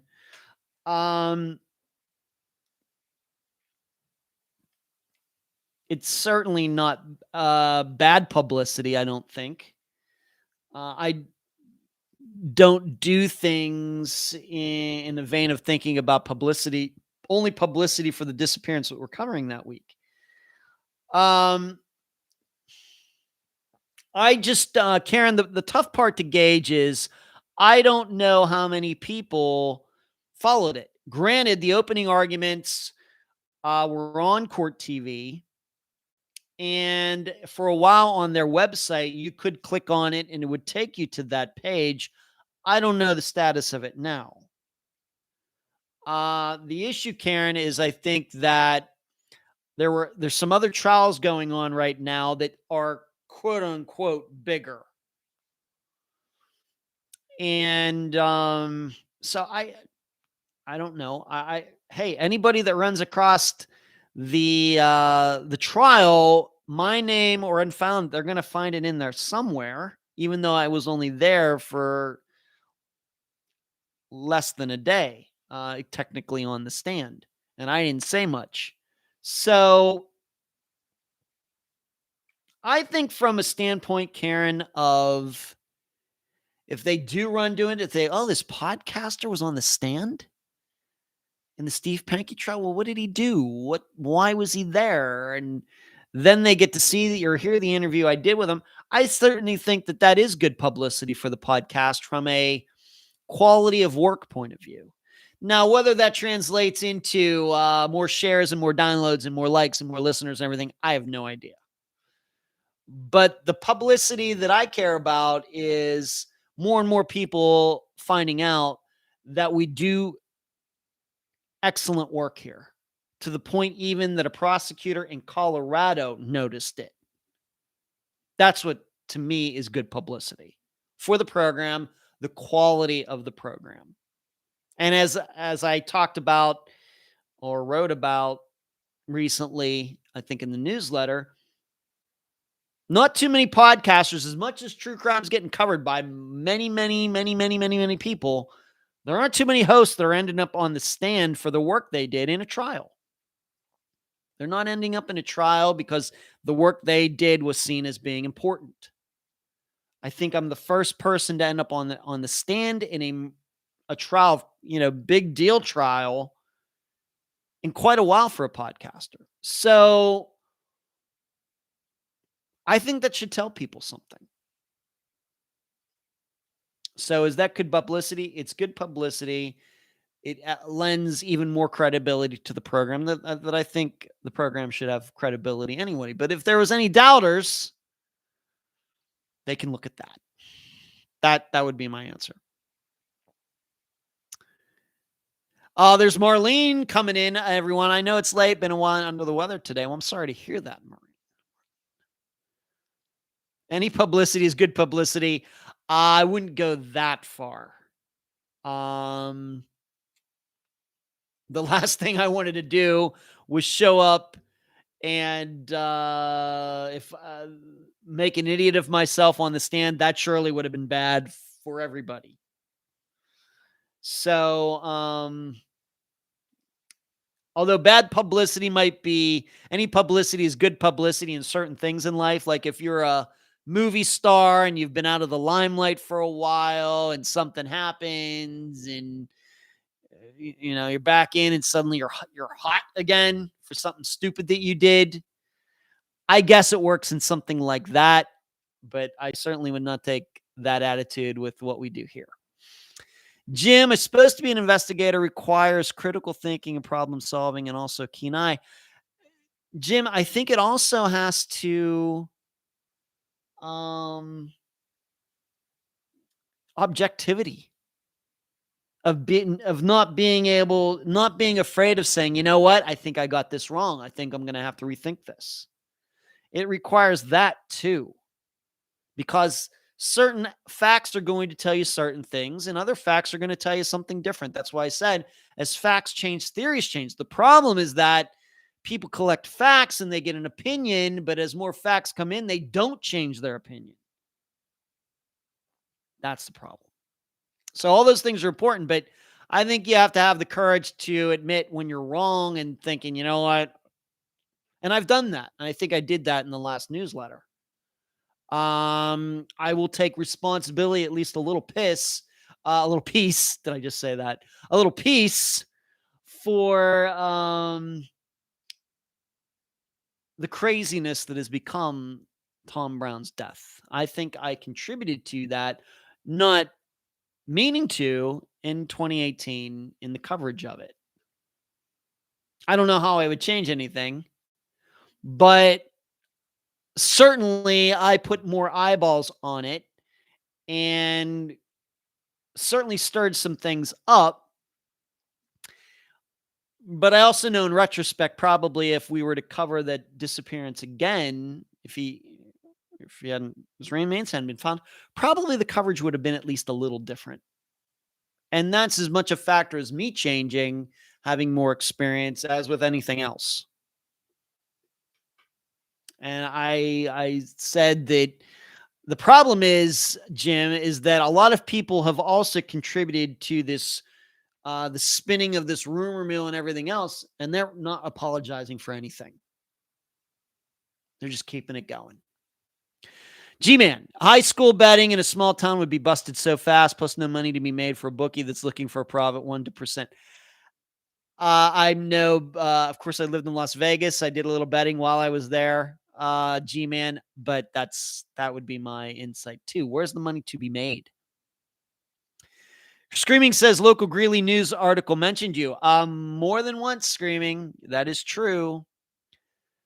Sabrosa says you have a lot going on. Over time, your name and good reputation will help keep focus on the missing. Well, that's what we're trying to do. That's what I'm trying to do, Sabrosa. Thank you. Yeah, and Dateline. Even though that was totally unintentional, I even mentioned that down at Nova Southeastern University when I brought it up, because that's in one of the slides. Yes, the program and myself were featured on Dateline, and I said it in Louisiana and I said it in Nova Southeastern that they did not ask my permission. That was a masterclass interview. Thanks. Everything. I think it's good for the channel, like 48 hours. As I continue to say, I'm just going to continue to keep doing the best work that I can. The program is going to get done, whether it gets attention from 48 hours or not. It's going to get done, whether it gets attention from any prosecutors or not. It's going to get done, whether it gets publicity or not. Program's going to continue to happen. This is what I bring up. Well, what about those reviews you get? Good reviews, bad reviews don't matter. The program is going to be done. And as long as you decide that, there's no reason to read reviews. If you just decide, I'm doing this program, it's going to come out every Friday, I'm doing a great job, there's no reason to read the reviews because they're not going to affect you in any way anyway. And as I always say, if you think you can make a better missing persons program, go do it. I support you. Certainly, there are not enough programs. We got all these cases that I will personally never cover because there's just too many of them. Could live to be 150. Will not get to all of them. So anybody, if they think they can do a better job, God bless you. Go do it.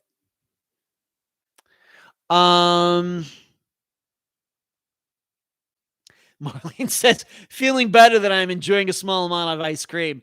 You were so lucky, Marlene. I just can't eat ice cream anymore. It sucks.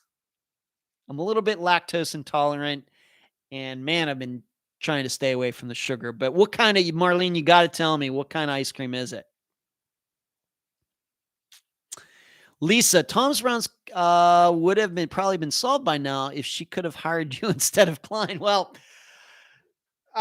Lisa, I don't know. I think one of the advantages that I have of doing Unfound and expecting to have a new disappearance every Friday is that I don't become obsessed with any particular case because I don't have time to get obsessed. I do the best work I can do under the conditions that I've set. And it's a weekly program. Now, you should know some of these disappearances I've been working on for a while. I'm going to get to this Fridays. I've been working on this coming Fridays since this past summer. Pretty much, I think. It's been a while. So I do the best work that I can under the conditions that are set for myself. And like I said, when you cover Leanne Hosberg, Alicia Markovich, this Friday, Audrey Herron, probably next Friday, Lonnie Rogers. You don't have time to become obsessed. And I think what happens is that both investigators, of course, the family members, but they're excused. They're supposed to be obsessed. They're supposed to be. But the general public on Web Sleuths and Reddit and all these other places, obsession is not a good thing. Passion is a good thing. Obsession is not. And it can cause you to not be objective. And you start, you get tunnel vision, you start keeping things away that probably would help and would keep you from going down the wrong track and all of that. And I just don't have a chance to get obsessed with him because it's so many disappearances in front of me all at one time. Whereas Phil Klein and other investigators, all they're usually doing is working on one. And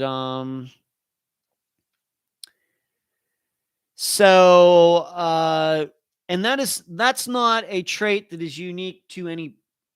It's all within us.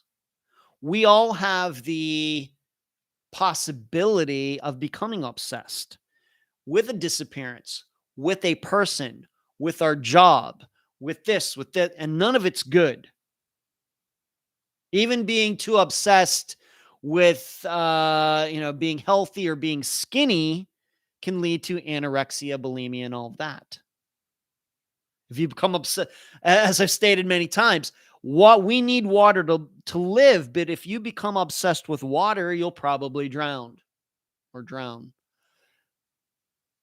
So, something you really have to watch very carefully. Everything says, I get what you mean, Ed. This program will be running no matter what. It's a missing persons doing whatever you can to be done.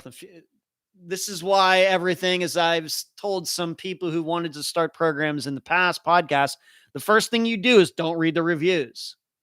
You just have to decide you're going to do this and you're going to do it no matter what people think of it. And you'll know that you're doing a good work when other people want to help. They're willing to put their name on what you're doing. That's how you gauge whether you're doing a good program or not on the reviews that you get. Marlene, Bluebell homemade vanilla with my favorite caramel sauce. So good. Oh my gosh. Can't eat this every day either, just once a week. Oh my gosh. As Carrie states, obsession gets you in Pankey's spot. Whether he did it or not, his own obsession put him on trial in 2021. Once again, whether he did it or not. If he did it and just would have shut up, I get the feeling there's no way that he would have ever been on trial, and it'd still be a huge mystery. Nobody would have been on trial. And on the other hand, if he hasn't done it, if he really didn't do it,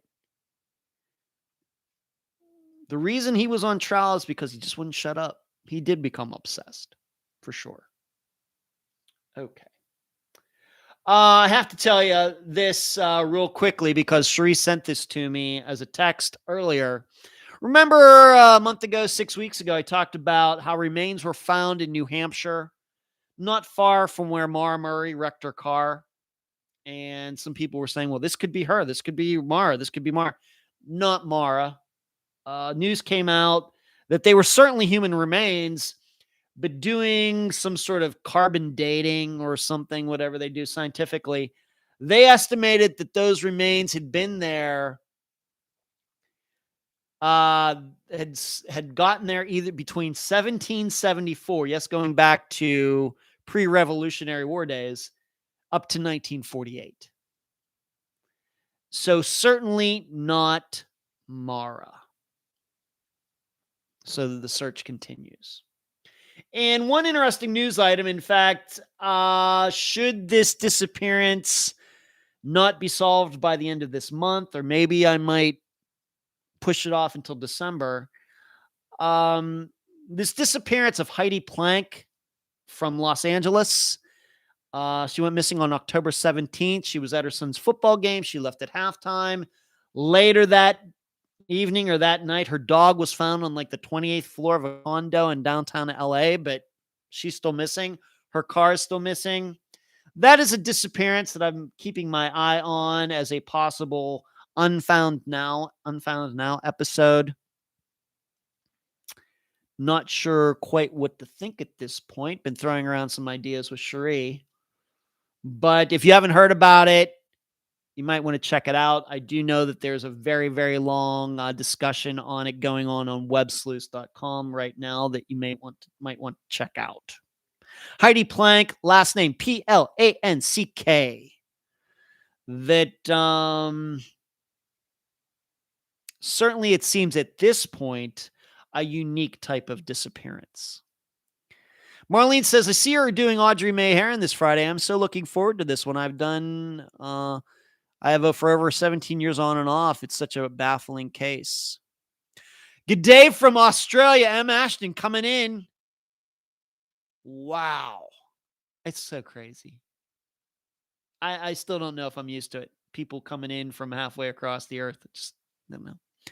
Thank you, M. Ashton. Thank you for making time. Charlie, pretty cool for someone's family will have answers they never thought they would have. Can you imagine 1800s? Wow. Yeah. I don't know. Yeah, we'll see. Cherie, will they be able to take DNA and see if that DNA is related to anybody who's put their DNA on like Ancestry or something? That would be fascinating. I'm not even into forensics, but that would be amazing. Okay, let's go to Friday. Being that Marlene brought it up, let's talk about it. This Friday, this is a disappearance that I have been working on for, I think, a couple months now. I've talked to a lot of people. Probably as many as I talked to for Cameron Remmer's disappearance, although in a much more compressed time frame. The disappearance of Audrey Herron. She disappeared from Catskill, New York on August 29th, 2002. Two guests, will be one of her best friends at the time, Marie Parker. And I also got to interview Audrey's oldest child. Her name is Soncia Court. And in addition, though, I spoke to at least 6 other friends or coworkers of Audrey. And today I got to speak to the investigator who is now responsible for her file at the New York State Police. And that will be part of my summation after the interviews play. Audrey was at work. She got off. She was a nurse in Catskill.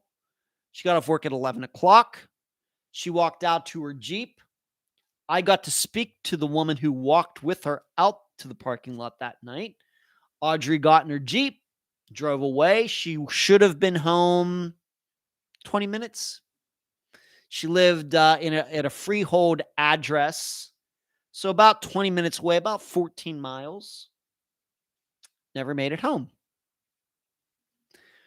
Husband starts calling around. I think he had been in bed, gets up at like 4 a.m. She's not home, starts calling his father, other places, and she is never seen again. Searches were done, of course.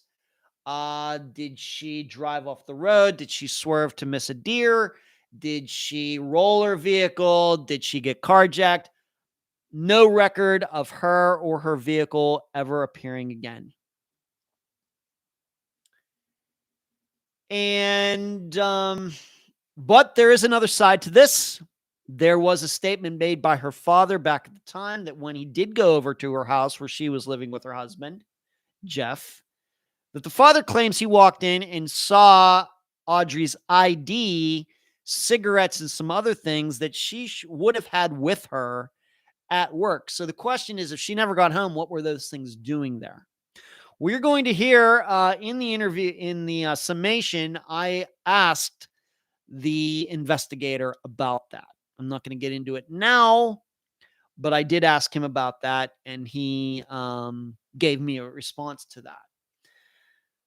Also, a big rumor that has been out there over these years, could she have been made to disappear because of some business deal that her husband was in? Did she get carjacked? All these years later, still unclear, 19 years later. This will only be the seventh disappearance that we've covered involving the disappearance of a vehicle as well. Now, we know two of those kind of been solved. Esther Westenbarger and her car were found. Eric Franks's car was found. Of course, we believe that was foul play in that. But Donald Irwin, he and his car are still missing. Jansen Brewer and Daniel Braden in that pickup truck that guy gave them, he's still missing. That's still missing. Lola Catherine Fry and her car, still missing from 1993. Jeff Joseph and his SUV, still missing. But it's a very, very small percentage of all the disappearances that we've covered where a person and a vehicle have gone missing and stayed missing. So it's not very common. And in fact, we haven't covered a disappearance of a person and a vehicle since Jansen Brewer and Daniel Braden's episode over 3 years ago. So it's not common. I know that this kind of disappearance has gotten a lot of attention recently, especially with Adventures with Purpose. And I think that is causing people to think that these disappearances are a lot more common than they are. They are not common. They are about 3% of the overall disappearance population. But I do talk about that in the summation, why it is that these disappearances are so rare. The episode is called A to B, because she was driving from A to B and what happened. But a lot of coverage. It's going to be a long episode, of course, with 2 interviews and a discussion with a police officer, with the investigator, and a lot of the other things that I want to talk about of what I've done. So it's going to be a long episode. You're used to it by now.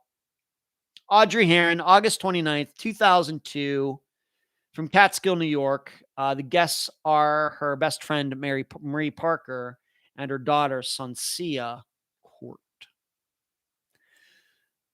So that's all I have for you tonight. That was a high-quality show tonight, if I do say so myself.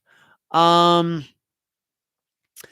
I studied Heidi's case recently because Delane told me about it. She was working with someone very greedy. That is true, Kathy. Heidi Planck, yeah, this very recent disappearance. Carrie, I haven't looked into it yet, but I will say they need to search on foot every possible route from work to home. They've done that, Carrie. Sheree, Walker County, Jane Doe identified, for anyone following. Linda, I remember when this happened, only an hour away from me in New York, Linda. Okay. Yeah. It's been covered a lot of different places. Audrey's disappearance has. But as we usually do, we'll give you the most complete coverage of anybody. And I think a few things that are going to, once this episode is done and everybody gets to hear it, few question marks I think are going to get cleared up after this episode comes out. Pretty sure. That doesn't mean There's a solid theory as to what happened, but I think some of the things that have been in the news and been on other places are going to get clarified. So what do we do tonight? I'm going to finish the way I started. Talked about my disc golf not going very well. My new Egyptian cotton sheets on my bed. Root canal coming up. Watch my Steelers for the first time. The Markovich poll. The Pankey trial. Nova Southeastern University. Tom Brown. Brenda Sika of Jim dying. Her boyfriend. There's remains not Mara Murray. Took a question from Karen. Showed you all the swag. Talked about Heidi Planck's disappearance, this recent disappearance. Followed it up or finished up as we usually do with this Friday's episode. And that's about it. And Marlene says, love the glasses. Yeah, so Marlene, you'll have to go back and watch from the beginning because this is how I started the show tonight. That's all I got.